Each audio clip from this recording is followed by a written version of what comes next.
Olá a todos, sejam muito bem-vindos a mais um episódio do podcast Longevidade Consciente, particularmente à rúbrica Nutrição Consciente.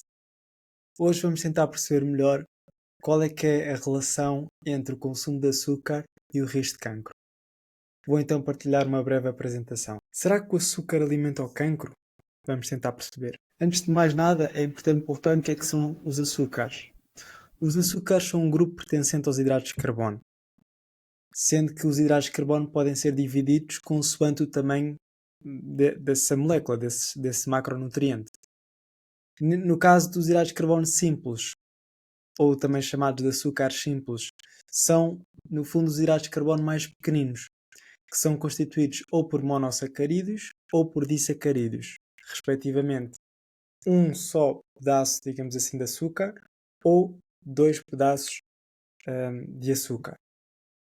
Já os hidratos de carbono complexos distinguem-se principalmente por serem cadeias maiores de açúcares reunidos. Quando nós falamos então de açúcares, referimos aos hidratos de carbono mais simples, ok? Principalmente a glicose, que está bastante presente no nosso sangue e muitas das nossas células dependem desse combustível energético para funcionar, nomeadamente os glóbulos vermelhos e também algumas células cerebrais, como já vamos ver daqui em diante. Uma divisão para além do tamanho da molécula é perceber a origem desses açúcares. Os açúcares podem ser naturalmente presentes, ou seja, estarem contidos no alimento de forma natural, como é o caso da fruta ou mesmo do leite. No caso da fruta tem frutose, mas também tem outros açúcares, como glicose. E no caso do leite, o açúcar em questão é a lactose. Okay? Já os açúcares adicionados são aqueles que são adicionados durante a preparação ou processamento desses alimentos. E podem estar presentes sobre os mais diversos nomes ou denominações, nomeadamente açúcar, xarope, extrato de malte, entre outros. Daí ser muito importante sempre ler a lista de ingredientes para perceber a presença dos açúcares. Voltando um pouco atrás, quando eu referi que existem algumas células que dependem de glicose para funcionar, nomeadamente os circuitos vermelhos e algumas células cerebrais, e isto faz com que a glicose seja essencial à vida, ok? E mesmo quando a nossa alimentação é pobre em açúcares, no geral, o nosso corpo tem formas de o produzir. Tal é a importância do açúcar em questão. E aqui do lado direito temos as vias que levam à produção de açúcar, mesmo na ausência do açúcar, nomeadamente através dos aminoácidos, que são compostos pequenos das proteínas, ou mesmo os ácidos gordos, que têm origem na gordura. Esse processo chama-se gliconeogênese, ok? Não vale a pena perceber muito a parte mais bioquímica, mas ter em consideração que tanto o nosso fígado como os rins têm essa capacidade de produzir glicose ou açúcar quando há essa necessidade e há essa carência ou essa falta de açúcares, principalmente através da nossa alimentação. Agora vamos então tentar perceber como é que surgiu este mito que o açúcar causa cancro. Okay? O que acontece é que no tumor as células proliferam de forma muito rápida e isso faz com que haja uma maior necessidade de obter energia para alimentar ou suportar esse crescimento. Okay? E a verdade é que para obter toda essa energia vamos ter de precisar de mais glicose. Okay? Não só glicose, porque as células tumorais também usam outros substratos, mas a glicose acaba por ser um nutriente muito importante para esse desenvolvimento tumoral. Okay? Contudo, chegou-se à ideia demasiado simples e redutora que ao cortar o açúcar da dieta, as células tumorais ficariam sem energia suficiente e isso, de certa forma, impediria ou trazeria o crescimento tumoral. A verdade é que, infelizmente, não é assim tão simples. Então, o que é que efetivamente acontece?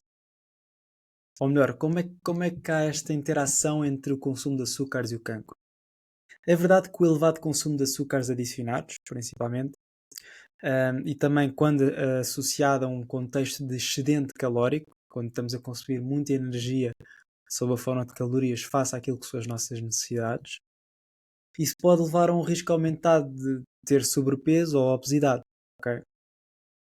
E sabemos que esse peso acima do desejável em termos de saúde, principalmente quando esse peso está relacionado com um maior teor de gordura mais visceral, aquela gordura que se acumula à volta dos órgãos, principalmente do fígado e do pâncreas, isso leva a um processo inflamatório, ok? E esse processo inflamatório está assim relacionado com o maior risco de pelo menos 13 tipos de cancro, ok? Portanto, sim, o consumo de açúcares pode indiretamente estar associado a um maior risco de desenvolver cancro. Temos então aqui esta tríade que é importantíssima, que é a presença de um excedente calórico, contribuir para um ganho de gordura visceral, e essa gordura visceral está relacionada com a inflamação crónica. E sabemos que a inflamação é um agente que pode desencadear o cancro a longo prazo. Claro que a parte genética também tem um papel importante e outros fatores modificáveis de estilo de vida. Por fim, últimas mensagens a reter. O açúcar é essencial à vida, ok? E muito importante, todos os hidratos de carbono, estejam eles presentes no pão, no arroz, na massa, eles têm que ser digeridos e transformados em açúcares mais pequenos para poderem ser absorvidos, ok? Um exemplo, tenho aqui umas canetas para exemplificar a questão dos açúcares. Imaginemos que aqui tem 4 canetas, ok? Podemos assumir que isto é um açúcar maior, ok? Mas a verdade é que no nosso intestino, para absorvermos estas 4 moléculas de açúcar unidas, as nossas, chamam-se as enzimas, basicamente são tesouras que vão cortar essas maiores moléculas de açúcares em açúcares mais pequenos para serem digeridos e absorvidos. E a verdade é que o nosso corpo só consegue absorver os açúcares simples, ok? Ou seja, só aqueles que têm um açúcar ou 2 açúcares. Portanto, neste caso, as nossas enzimas, o que é que elas teriam que fazer? Ou cortavam de forma que ficassem 2 moléculas constituídas por 2 açúcares cada, ok?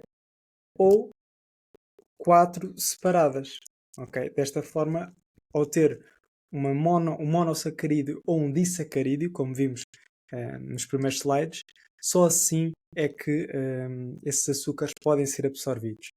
Okay? Isto acontece com todos os hidratos de carbono, sem exceção. E mesmo quando restringimos o açúcar da dieta, o nosso corpo, como nós vimos, tem a capacidade de o produzir, porque há células que necessitam de glicose para funcionar corretamente. Além disso, devemos então evitar principalmente os açúcares adicionados, que estão presentes no mel, por exemplo, que embora seja algo mais natural, tem açúcares livres. O que é isto de livres? Livres é um termo que diz que os açúcares estão facilmente à mão de semear, digamos assim, e rapidamente vão ser absorvidos e libertados na nossa corrente sanguínea.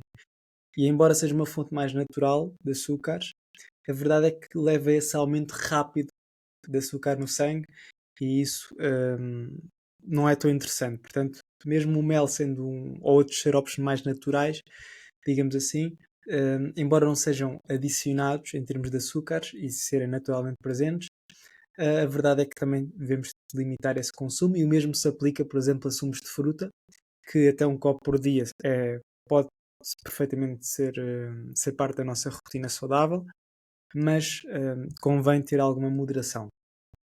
Desta forma conseguimos então manter um peso saudável e evitar o risco aumentado de cancro. Um ponto para fechar que eu acho que é muito importante salientar é: mais importante do que avaliar um nutriente isolado, neste caso estamos aqui a falar do açúcar, é preciso perceber o contexto, ok? E aqui o contexto podemos referir ao contexto da refeição, ou neste caso também ao contexto do alimento. A matriz alimentar sempre vai ser mais relevante do que um nutriente em particular, até porque nós comemos alimentos e não comemos nutrientes. E às vezes os próprios nutrientes, quando estão na sua matriz original, o impacto no nosso corpo é totalmente diferente, até porque eles interagem entre si, ok?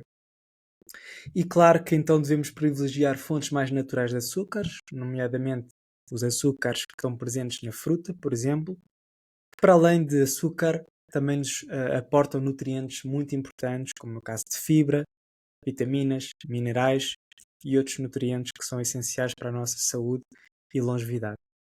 Espero que tenha sido útil. Já sabes, se tiveres alguma dúvida, entre em contacto. Se tiveres também uma sugestão de tópicos que gostarias que eu abordasse aqui nos próximos vídeos, também estás à vontade de expor essa preferência. Obrigado por acompanhares desse lado. E é isso. Até à próxima. Um abraço.